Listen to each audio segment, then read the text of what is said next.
Bonsoir, je m'appelle Sébastien Ly et je vous souhaite la bienvenue sur les légendes de Monsieur Ly. Ce soir encore, je veux commencer en vous remerciant. Nous étions à peine 150 au mois de janvier et aujourd'hui nous approchons les 3000 abonnés. C'est une progression qui réchauffe le cœur et c'est à vous que je la dois. Alors merci beaucoup à vous qui êtes de plus en plus nombreuses et nombreux à écouter, à partager, avec vos mots dans les commentaires qui me touchent profondément. Votre bienveillance, votre curiosité, votre fidélité donnent du courage et font de cette chaîne bien plus qu'un simple lieu de lecture ou d'écoute.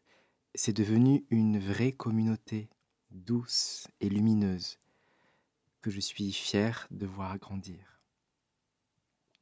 L'histoire que je vais vous lire ce soir est un récit d'amour discret, celui qui se tisse dans les gestes quotidiens, dans les regards, dans les instants partagés où les mots deviennent utiles.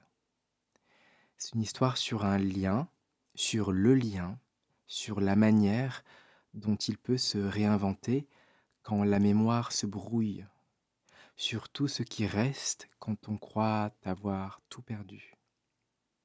C'est une histoire intime, universelle, où la nature, les gestes simples et la présence deviennent un langage en soi.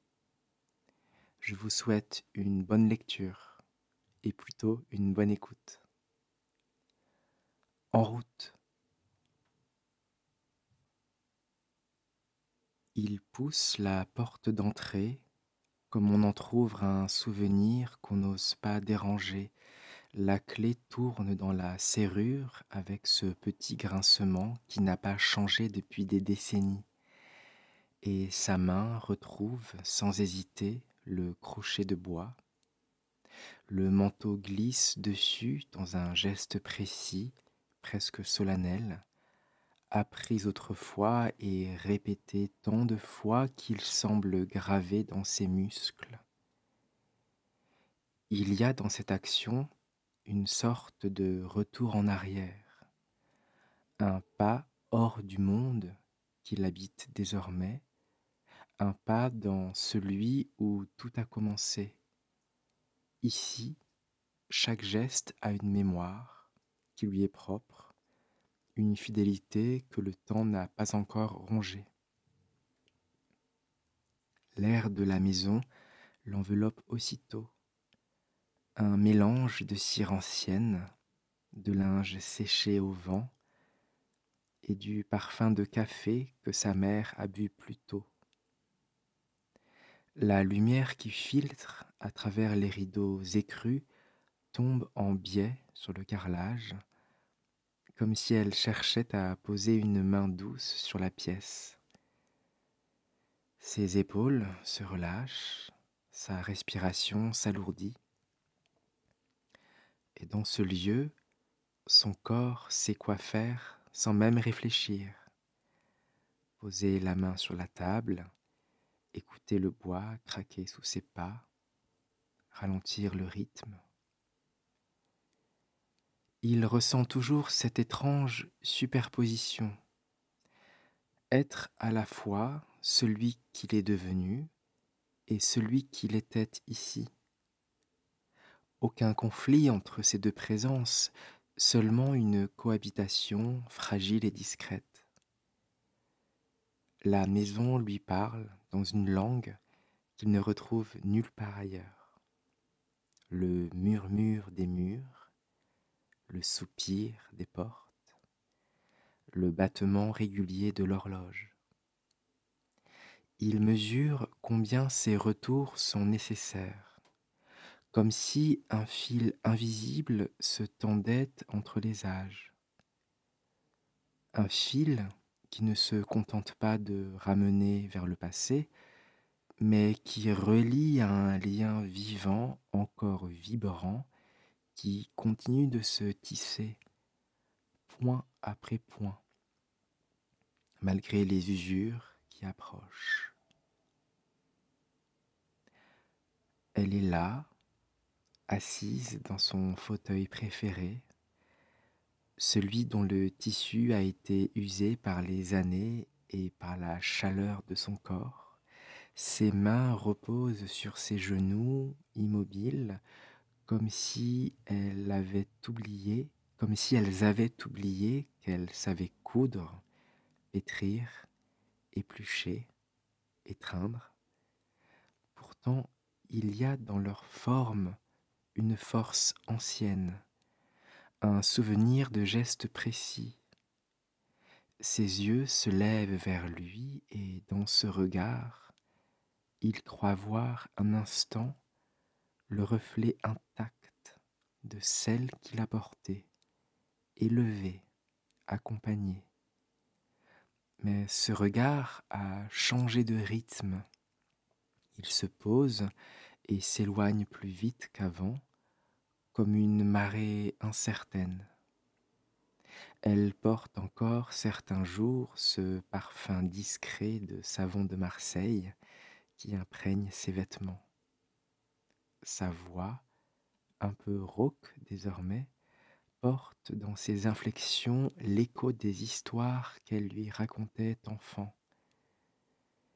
Il reconnaît ses traces avec une émotion qui le surprend toujours, comme si son corps, à elle, était un livre dont les pages ne s'effacent jamais complètement, même si l'encre pâlit. Quand elle se penche pour lui prendre la main, il sent encore la chaleur qui a bercé ses nuits d'enfant malade, celle qui le réchauffait plus sûrement qu'une couverture. Il ne peut s'empêcher de mesurer le contraste entre la figure solide qu'elle a toujours incarnée et cette fragilité nouvelle qui s'installe, insidieuse. Il comprend que cette femme, qui fut l'axe autour duquel tout tournait, est désormais un paysage qui change chaque jour sans prévenir. Mais il sait aussi que ce qu'elle représente dépasse ses gestes hésitants ou ses oublis. Elle reste dans son existence à lui un point fixe, un lieu d'origine. Et cette certitude est un abri qu'il chérit, même s'il pressent que, tôt ou tard, il devra apprendre à s'y tenir seul.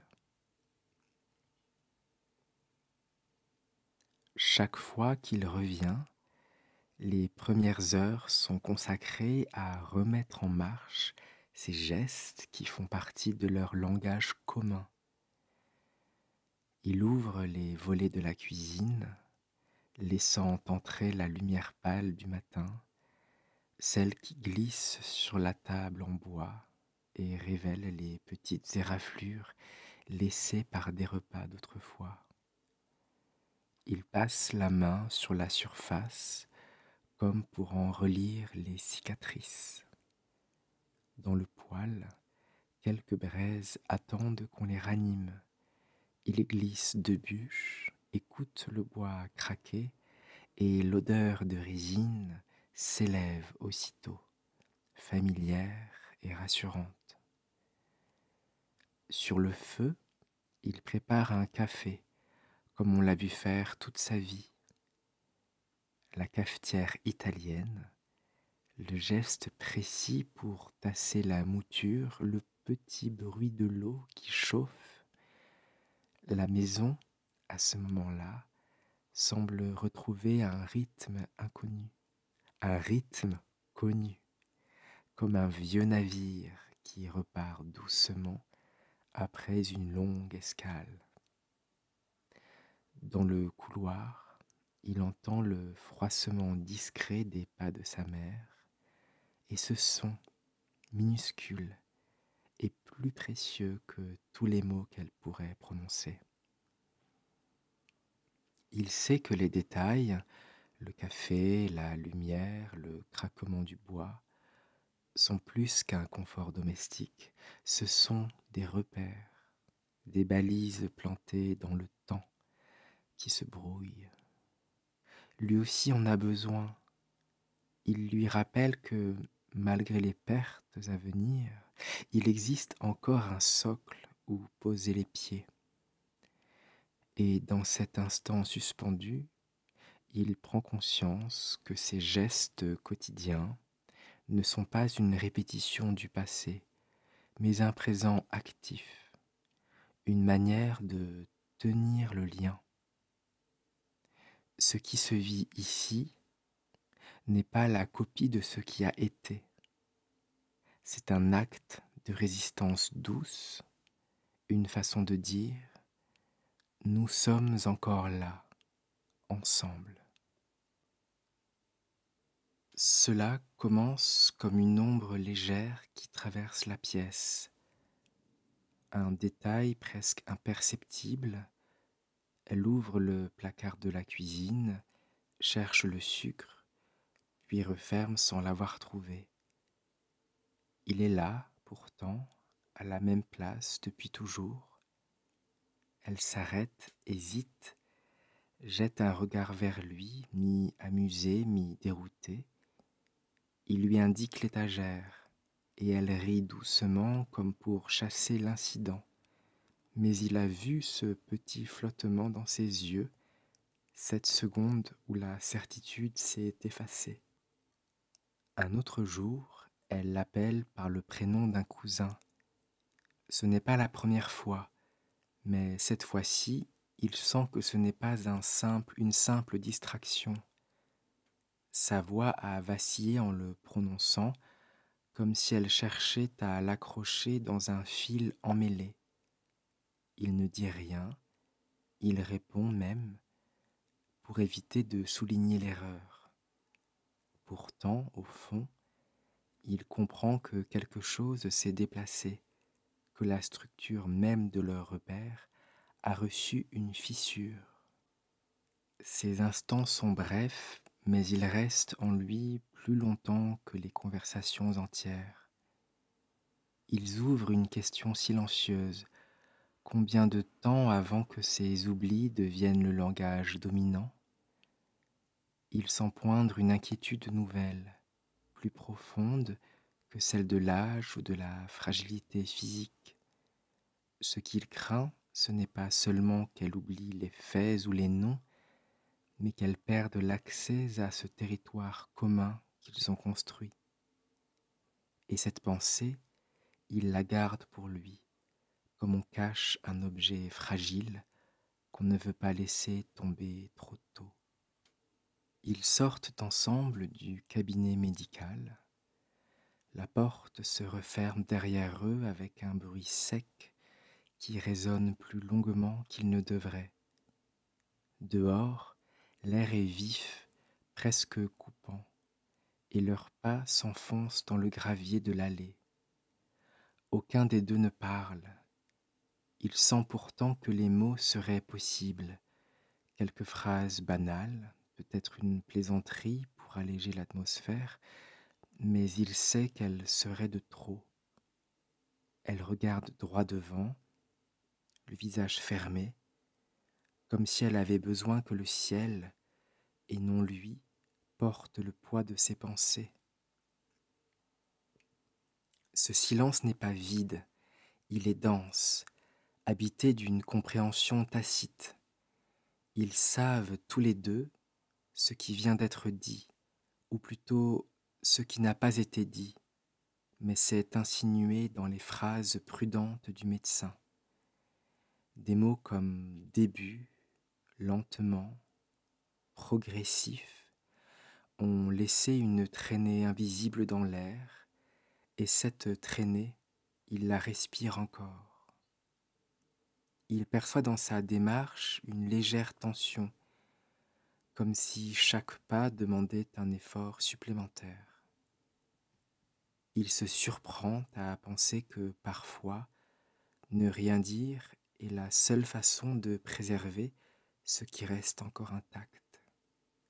Comme si les mots, en nommant la chose, la faisaient grandir trop vite. Alors il se contente d'ajuster son pas au sien, de garder une distance juste assez proche pour qu'elle sente sa présence, mais pas trop pour ne pas envahir. Ce moment, il le sait, restera gravé, non pas comme une annonce officielle, mais comme un passage silencieux, une frontière franchie sans qu'aucune pierre ne la marque. Cela arrive sans prévenir, au détour d'une phrase ordinaire. Ils sont dans la cuisine, il lui demande si elle veut du thé ou du café. Elle répond qu'elle a déjà bu, puis quelques minutes plus tard, réclame le café en disant qu'il n'a rien proposé. Il croit d'abord à une blague, mais le ton sec qui suit lui retire toute envie de sourire. Ils se retrouvent soudain, elle et lui, de chaque côté d'une barrière invisible. Parfois, c'est un mot mal compris, une remarque anodine qui devient un reproche. Il sent que les mots, autrefois des passerelles, se transforment en pierres qu'on se lance. Elle s'agace plus vite, il se raidit en réponse.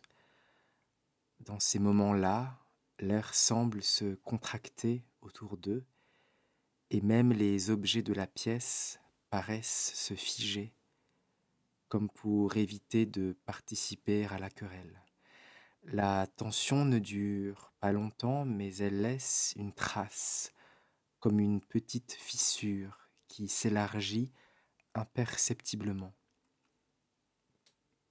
Il comprend que sa propre impatience naît de la peur, non de la colère, peur de la voir s'éloigner dans un territoire où il ne pourra plus la rejoindre, peur de sentir ce lien se réduire à des malentendus et à des phrases heurtées.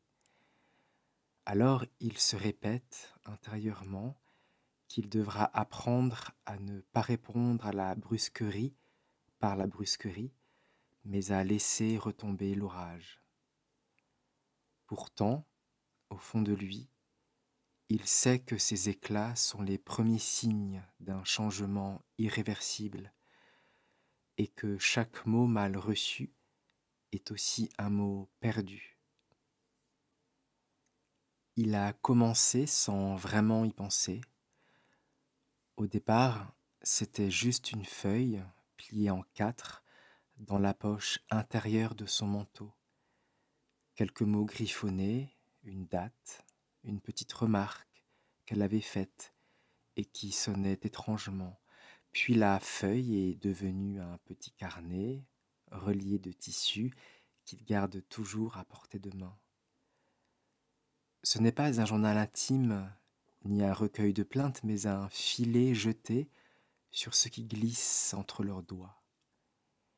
Les pages sont couvertes de phrases incomplètes, de noms entourés, de détails minuscules.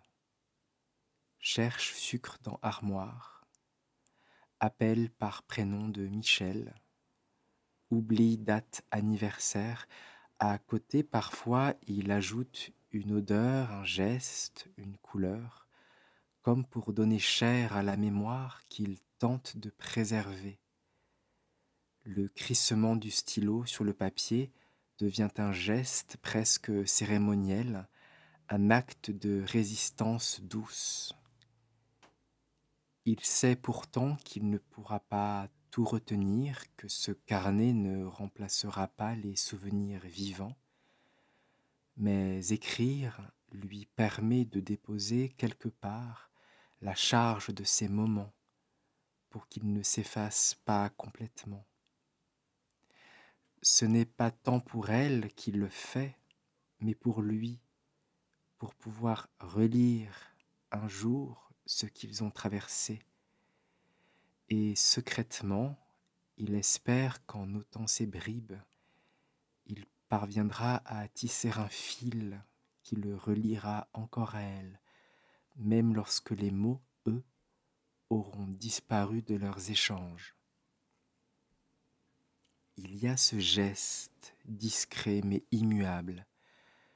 Chaque fois qu'ils sortent ensemble, au moment de traverser la rue, elle avance sa main et la pose sur son bras, pas pour s'y accrocher vraiment, pas pour se soutenir physiquement, mais comme on marque une présence, un lien. Ce contact est léger, presque imperceptible, et pourtant il l'ancre aussitôt dans un territoire familier, celui où il était encore petit et où elle veillait à chacun de ses pas. Il sent la chaleur de sa paume à travers le tissu de sa manche. Cette chaleur n'a pas changé, elle est la même que celle qu'il ressentait quand, enfant, il glissait sa main dans la sienne pour traverser la cour de l'école. Ce n'est pas un geste conscient, il le sait, c'est un réflexe, un reste de mémoire logé quelque part dans le corps, plus profond que les mots et les dates. Peut-être que, même si tout devait s'effacer, cette main continuerait de se poser là, comme un signal silencieux. Chaque fois, il mesure la force de ce geste. C'est une phrase entière, prononcée sans langage, une promesse que rien ne peut altérer complètement. Il comprend que dans l'érosion progressive des souvenirs, il restera toujours des îlots solides, des gestes, des regards, des respirations, où l'on peut encore se reconnaître. Et ce geste-là, il le reçoit comme on reçoit un cadeau rare, avec gratitude et la conscience aiguë de sa valeur. Les histoires qu'elle raconte ne suivent plus vraiment le fil. Parfois, elle commence à évoquer un souvenir d'enfance, le sien ou le sien à lui, il ne sait plus. Puis, au milieu d'une phrase, bifurque vers un événement sans rapport, sautant d'une époque à l'autre, comme si elles étaient superposées. Les visages qu'elle décrit n'ont plus toujours le bon nom.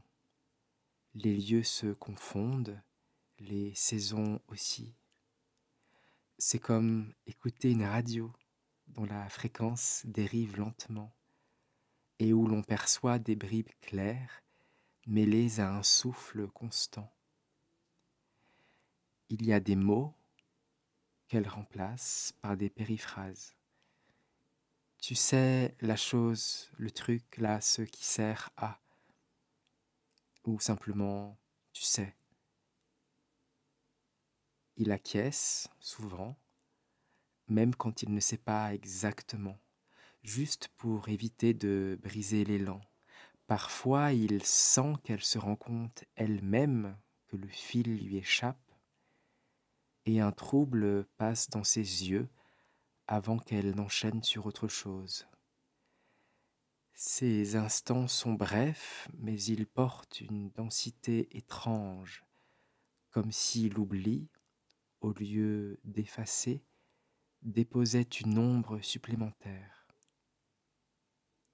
Il comprend que la chronologie n'a plus vraiment d'importance.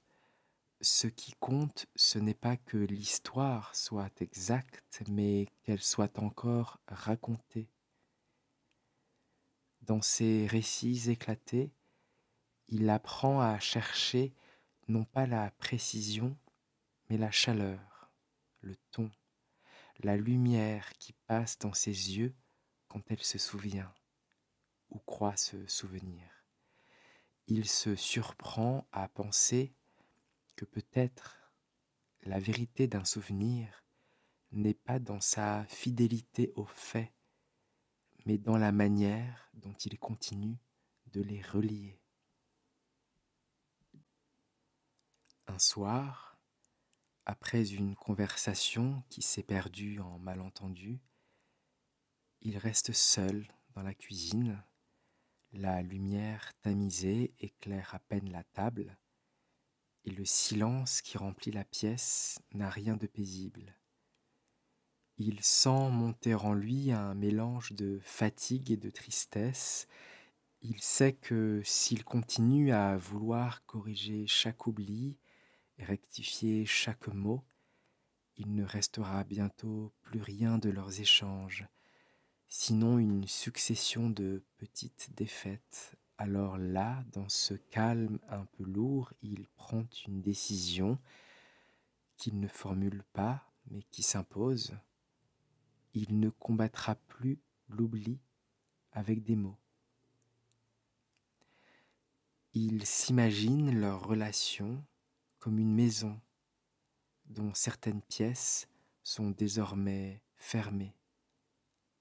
Inutile de forcer les portes, mieux vaut s'asseoir ensemble dans celle qui reste ouverte. Il sent ses épaules se détendre légèrement, comme si ce renoncement portait en lui une forme de paix.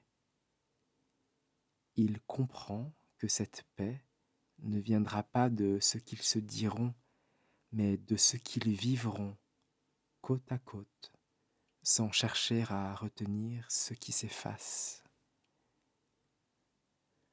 À partir de ce moment, il se promet de trouver un autre langage, fait de gestes, de rituels, de sensations partagées. Un langage qui ne dépend pas de la mémoire, mais de la présence. Ce choix, il le sent, n'effacera pas la douleur de ce qui disparaît, mais il lui donnera la force de rester à ses côtés sans se perdre lui-même. Il ne s'agit plus de protéger les souvenirs, il s'agit de protéger la relation, là où elle existe encore.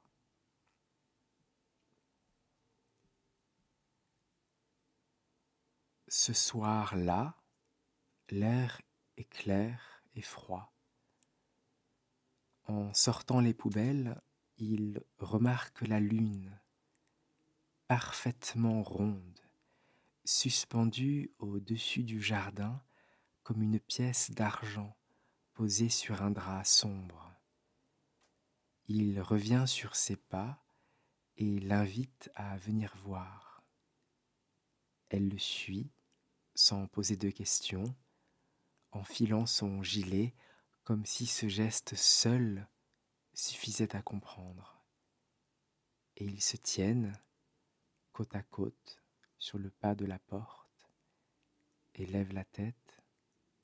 La lumière argentée leur caresse le visage, adoucissant leurs traits.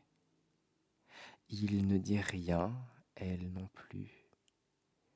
Le silence ici n'est pas celui de la gêne, mais celui d'une présence entière. Il l'observe du coin de l'œil. Ses mains sont croisées devant elle, ses lèvres légèrement entr'ouvertes, comme si elle allait parler, mais aucun mot ne vient. Peut-être qu'elle ne cherche pas à nommer ce qu'elle voit, peut-être qu'elle se contente, comme lui, de recevoir cette lumière qui les relie. Le froid leur mord un peu les joues, mais aucun des deux ne bouge. Il se rend compte qu'en cet instant, il n'y a rien à corriger, rien à sauver, rien à retenir. Ce moment n'a besoin d'aucun ancrage dans le passé, ni d'aucune projection vers l'avenir. La lune est là, entière, indifférente au reste. Il comprend alors que c'est ce genre d'instant qu'il veut multiplier, des espaces où la mémoire ne sert à rien, parce que la beauté suffit à les remplir. Et il se dit que si un jour elle ne se souvenait plus de lui, peut-être qu'elle se souviendrait malgré tout de cette lumière sur son visage. Ce matin-là, il avait prévu de préparer une soupe simple, comme elle l'aimait autrefois. Il sort les légumes, l'eau chauffe déjà sur le feu, elle s'installe à table et commence à éplucher les carottes. Mais au bout de quelques gestes, elle se trompe et jette les morceaux dans la poubelle au lieu du saladier. Il la regarde faire, surpris, puis éclate de rire. Elle lève les yeux, un peu vexée, et il se penche vers elle pour dire que ce n'est pas grave, que ça fait partie de la recette. Peu à peu, le sérieux s'efface et elle rit aussi, ce rire léger qu'il n'avait pas entendu depuis longtemps. Ils improvisent une pincée de trop de sel, des oignons oubliés qui caramélisent dans la poêle, un mélange étrange de saveurs qui n'existe dans aucun livre de cuisine. L'odeur emplit la pièce, chaude et enveloppante. Il goûte, grimace, ajoute un peu d'eau, goûte encore. Ce n'est pas parfait, mais c'est à eux. Il comprend que ce plat, qu'aucun chef ne servirait, est en réalité une petite victoire. Ils viennent de passer 1 heure ensemble à se concentrer sur une tâche commune sans que les mots soient un terrain miné. Tout s'est fait par les gestes, les rires, les regards. Il se dit qu'il aimerait garder cette recette exacte, non pour la reproduire, mais pour se souvenir que parfois, l'essentiel n'est pas de réussir, mais de créer un moment où rien ne compte d'autre que d'être là, côte à côte. Ils prennent le petit chemin derrière la maison, celui qui longe le champ avant de rejoindre le bois. Il connaît chaque tournant, chaque pierre qui dépasse, chaque arbre qui penche légèrement vers le sentier. Elle avance à son rythme, parfois plus lent, s'arrêtant pour regarder un détail que lui n'avait pas vu, une feuille trouée par un insecte, un rayon de soleil qui perce la mousse. Il se souvient que c'était elle qui, autrefois, lui montrait ces choses, l'invitant à ralentir. Aujourd'hui, c'est lui qui cale ses pas sur les siens. Le craquement des feuilles mortes sous leurs chaussures accompagne leur marche. Parfois, une brise légère soulève les odeurs humides de la terre, et il a l'impression de revenir à ses 10 ans, quand ce même chemin était le théâtre de leurs conversations infinies. Mais aujourd'hui, les mots sont rares. Un simple « regarde » de sa part, accompagné d'un geste du menton, suffit à attirer son attention vers un oiseau qui traverse le ciel. Ce silence n'est pas vide. Il est tissé d'observations partagées, de micro-sourires, d'un accord tacite. Il réalise que marcher ainsi, côte à côte, c'est déjà parler. Les pas alignés, les respirations accordées, le même horizon sous leurs yeux. Tout cela est une forme de conversation plus ancienne que le langage. Il se dit que, tant qu'ils pourront encore marcher ensemble sur ce chemin, quelque chose d'essentiel restera debout. Et intérieurement, il se promet de continuer à l'emmener ici, même si un jour, elle ne sait plus où il mène. après-midi, il lui propose de planter un jeune arbuste dans un coin ensoleillé du jardin. Elle accepte aussitôt, avec ce sourire qui, l'espace d'un instant, efface toutes les hésitations de sa mémoire. Ils choisissent ensemble un petit cerisier aux bourgeons serrés, promesse de fleurs à venir. Il apporte la bêche, elle tient le pot entre ses mains comme on porte un objet précieux. La terre est humide, presque noire, et l'odeur qui s'en dégage a quelque chose de primitif, comme si elle contenait toutes les saisons passées. Elle pousse la bêche dans le sol, maladroitement, et ils complètent le geste, leurs mains se croisant sur le manche, le bruit mat de la terre qui se détache, le craquement des racines qui s'installent, tout compose une musique discrète. Ils tassent ensemble, paume contre paume, jusqu'à ce que l'arbre tienne droit. En regardant le petit tronc frémir sous le vent, il sent qu'ils viennent de créer plus qu'un décor pour le jardin. Cet arbre, dans les années à venir, sera leur témoin silencieux, même si un jour elle oublie qu'ils l'ont planté, lui, il sera là, l'arbre, chaque printemps, pour rappeler ce moment. Il se dit que certaines mémoires ne sont pas faites pour rester dans la tête, mais pour pousser dans la terre, et que cet arbre, même s'il ne parle pas, portera longtemps leur langage commun.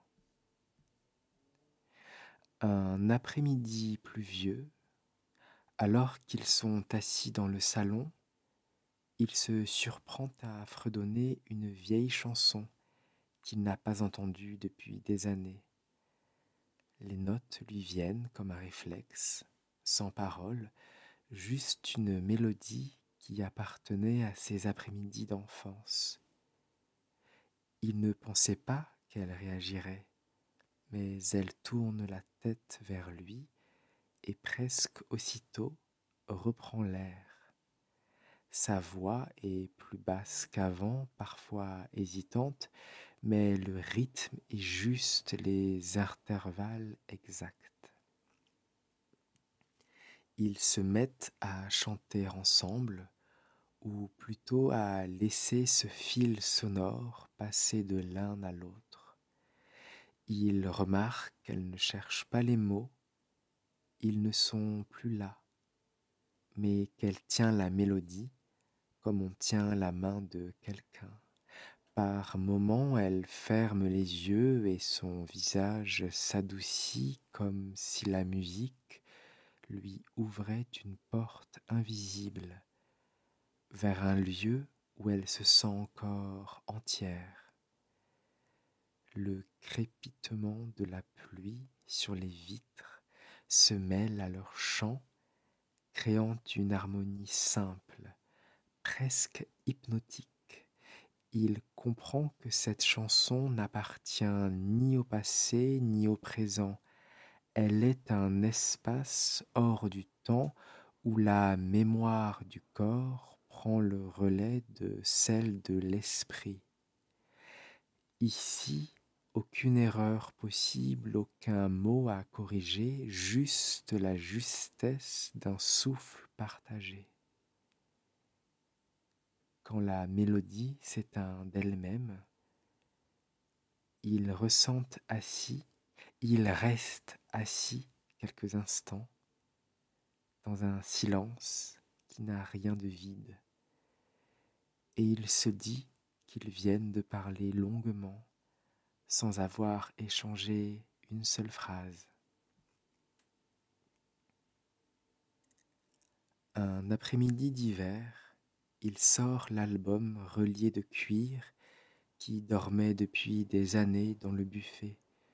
Les pages épaisses exhalent une légère odeur de papier ancien et de poussière.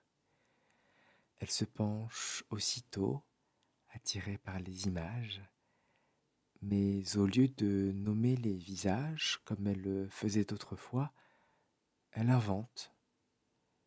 Sur une photo d'un mariage, elle désigne un inconnu en affirmant que c'est le boulanger qui savait danser la valse mieux que personne. Sur un cliché de vacances, elle raconte que ce jour-là, on avait adopté un hérisson, un souvenir qui, il le sait, n'a jamais existé. Au début, il hésite à corriger, puis il décide de jouer le jeu. Il entre dans ses récits comme dans un monde parallèle. Il demande comment s'appelait le hérisson, quel gâteau le boulanger préférait, et elle répond avec un sérieux délicieux, comme si chaque détail avait réellement eu lieu. Les histoires se déploient ainsi, mêlant vérité et invention, et il découvre qu'il y a là une forme de liberté nouvelle, ne plus être gardien d'une mémoire exacte, mais créateur d'un présent narratif. Il se surprend à penser que peut-être la fidélité aux faits n'est pas toujours la meilleure façon d'honorer ce qu'on a vécu. Parfois, l'amour se cache plus dans la complicité que dans la précision, et cet après-midi-là, en tournant les pages de l'album, il comprend que ce qui compte n'est pas que les histoires soient vraies, mais qu'elles soient encore partagées. Les photos, figées dans leur cadre, deviennent alors des portes ouvertes et non des preuves figées d'un passé qui s'efface. Quand la nuit tombe, il prépare 2 tasses. Parfois c'est du thé, parfois un chocolat chaud, selon l'humeur ou la saison. L'odeur douce et enveloppante se répand dans la cuisine, mêlée au parfum du bois qui se consume encore dans le poêle. Il verse lentement comme si le liquide devait absorber un peu de calme avant d'être bu, puis il l'invite à sortir sur le petit banc près de la porte, celui d'où l'on voit le ciel dégagé. Il s'installe, les mains autour des tasses chaudes, et la fraîcheur de la nuit vient se poser sur leurs joues. Au-dessus d'eux, les étoiles percent l'obscurité, et parfois un avion trace une ligne éphémère. Il ne commente pas, il regarde seulement. Elle souffle doucement sur sa boisson, comme elle le faisait autrefois. Même si elle n'est plus brûlante, il se souvient qu'enfant, il imitait ce geste pour faire comme elle. Aujourd'hui, il le retrouve intact, comme un petit écho à travers le temps. Il comprend que ce rituel n'a pas besoin d'être varié ni inventif. Sa force vient précisément de sa répétition, de sa régularité, de cette promesse muette qu'à chaque soirée passée ensemble, ils referont exactement la même chose. Ce moment, suspendu dans la nuit, lui rappelle que la continuité peut être un refuge, surtout quand tout le reste devient incertain. Il se dit qu'un jour, même si les mots s'éteignent, peut-être qu'elle reconnaîtra encore la chaleur d'une tasse tenue entre ses mains et la voûte étoilée qui veille sur eux. Parfois, tout se joue dans un instant où leurs yeux se cherchent et se trouvent sans effort, comme si une habitude ancienne guidait encore leur regard. Ce n'est pas un défi ni une enquête, juste un mouvement naturel qui dure légèrement plus que nécessaire.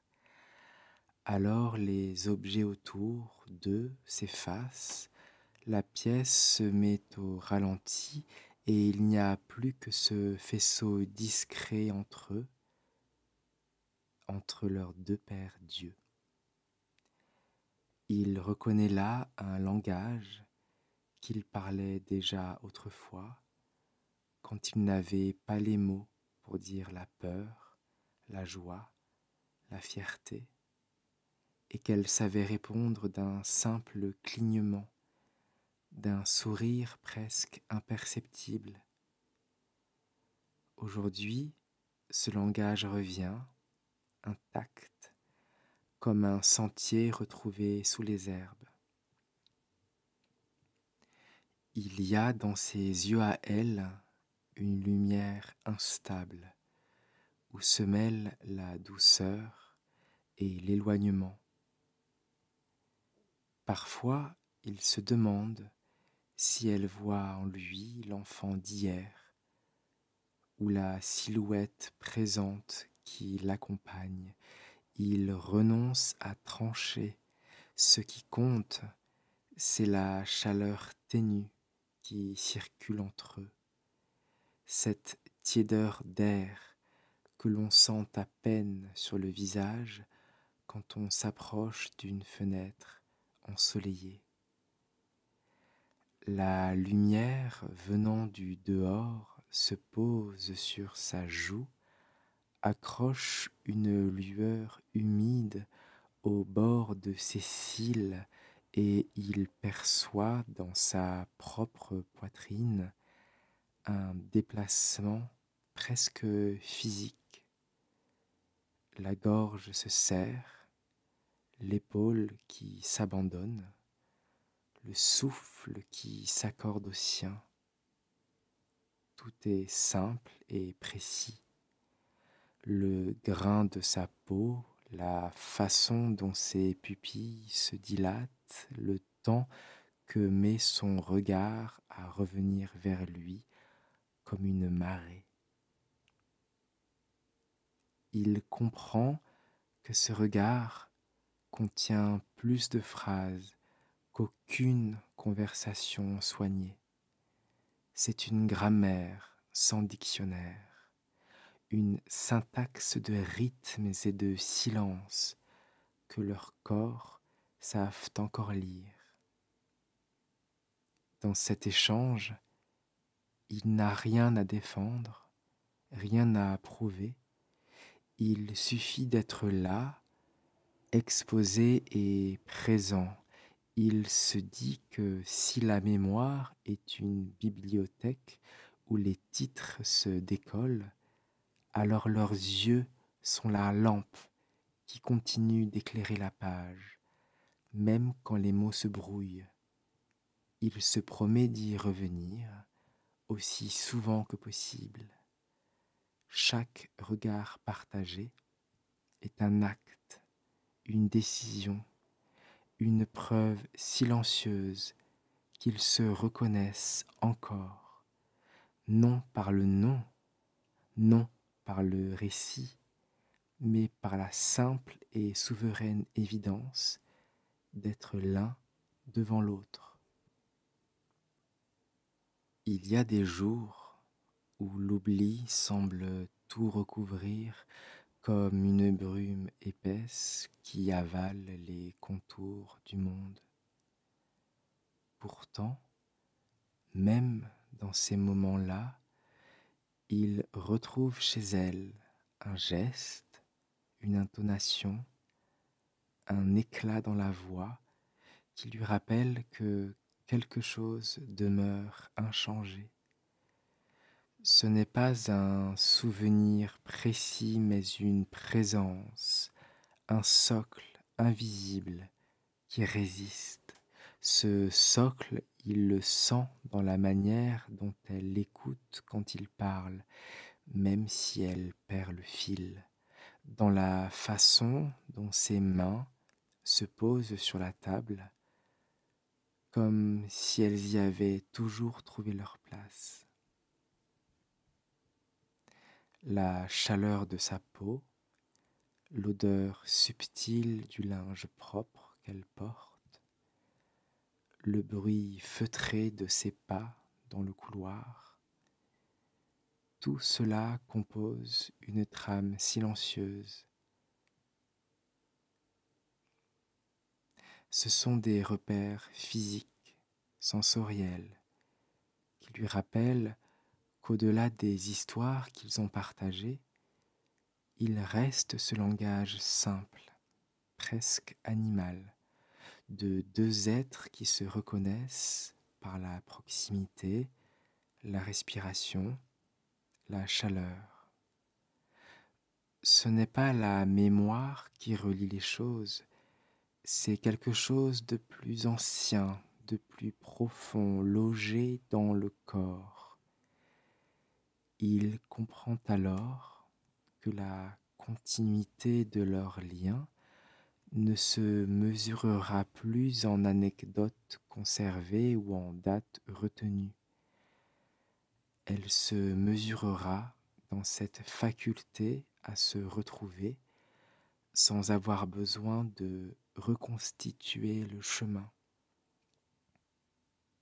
Dans la certitude que même si tout se brouille, il restera toujours une reconnaissance instinctive comme celle qui pousse les oiseaux à revenir au même nid. Et cette certitude-là, il se la répète intérieurement comme un talisman pour les jours où tout semblera vaciller.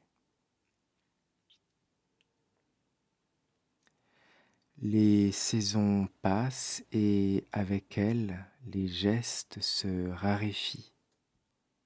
La maison semble retenir son souffle plus souvent. Il vient toujours, aussi régulièrement qu'avant, mais il sait que le fil qui les relie devient plus ténu, plus fragile.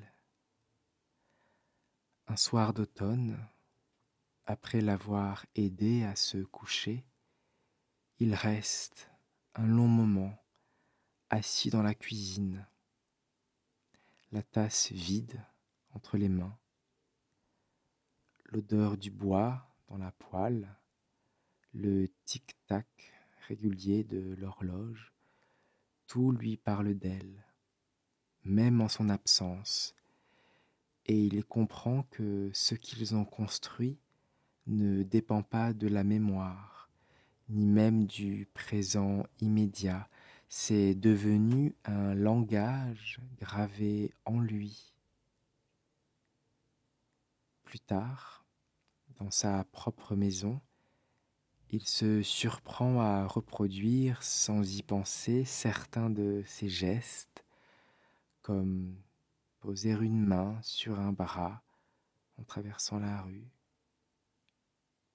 remplir 2 tasses de thé avant d'aller s'asseoir dehors, planter un arbre avec quelqu'un, juste parce que la terre appelle. Ces gestes ne portent pas de nom, mais chacun contient en creux la trace d'elle.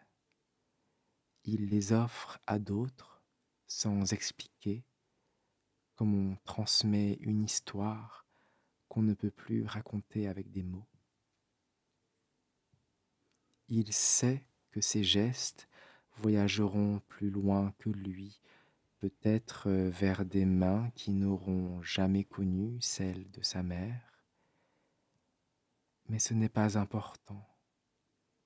Ce qui compte, c'est que ce langage silencieux continue de circuler, qu'il traverse les années comme une rivière souterraine. En fermant les yeux, il revoit la lumière sur son visage, la chaleur de sa paume, le rythme lent de ses pas. Il se dit alors que rien n'est vraiment perdu tant qu'on choisit de porter en soi ce qui a compté. Et c'est ainsi que, dans la trame discrète de ses jours, elle demeure, non figée dans le passé, mais vivante dans chaque instant qu'il prend le temps de vivre pleinement. Merci d'être resté jusqu'au bout de ce récit. Je sais que ce soir, ce n'était pas un conte facile. Il n'était pas question de voyage merveilleux ou de royaume imaginaire, mais de la vie telle qu'elle est parfois, lumineuse et fragile à la fois. Ce que nous avons traversé ensemble, c'est l'histoire d'un lien, d'un amour qui continue à exister même quand les mots s'effacent, même quand la mémoire se délite. Une histoire qui parle de ces gestes simples, de ces regards silencieux, de cette présence qui, au fond, est ce que nous avons de plus précieux à offrir à ceux que nous aimons. Ce conte nous rappelle que chaque période de la vie a sa beauté propre, même lorsqu'elle s'accompagne de difficultés. Il y a la jeunesse avec son élan, l'âge mûr avec sa force et ses choix, et ces années plus fragiles où la lenteur s'impose, mais où l'intensité peut se cacher dans les détails, la chaleur d'une main, le parfum du linge, un rayon de lune sur un visage familier.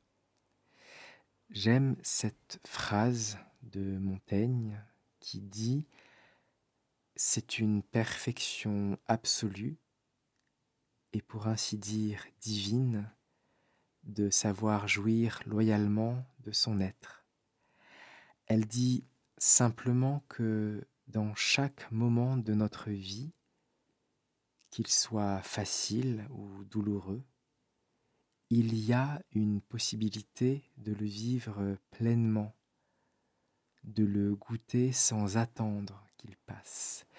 C'est peut-être ce que fait l'adulte de notre histoire. Il choisit de ne pas lutter contre ce qui s'efface, mais de s'ancrer dans ce qui reste, ici et maintenant. Et peut-être que ce conte, même dans sa gravité, est aussi une ode à la beauté de la vie parce qu'il nous rappelle que rien n'est jamais totalement perdu tant qu'il y a la possibilité de se regarder, de se toucher, de partager un instant. J'espère que votre été se passe bien, que vous trouvez des moments pour vous reposer, pour rire avec des amis, pour partager du temps avec votre famille et aussi avec nos aînés. Parce que chaque repas, chaque promenade, chaque conversation ou même chaque silence partagé avec eux est une richesse qu'on ne mesure bien souvent qu'après. Si ce récit vous a touché, je vous invite, si vous le voulez bien, à mettre un pouce en l'air, à laisser un commentaire pour me partager vos ressentis, à vous abonner si ce n'est pas encore déjà fait, et surtout à le partager autour de vous. Les histoires voyagent grâce à vous, et parfois, elles arrivent jusqu'à des personnes qui en avaient besoin, au moment précis où elles en avaient le plus besoin. Je vous souhaite des instants de douceur et de présence, de ce qui, même s'il semble modeste, reste longtemps gravé dans le cœur. Je vous souhaite un bel été. Je vous dis à très bientôt, dimanche prochain à 19 h, pour un nouveau conte. À bientôt.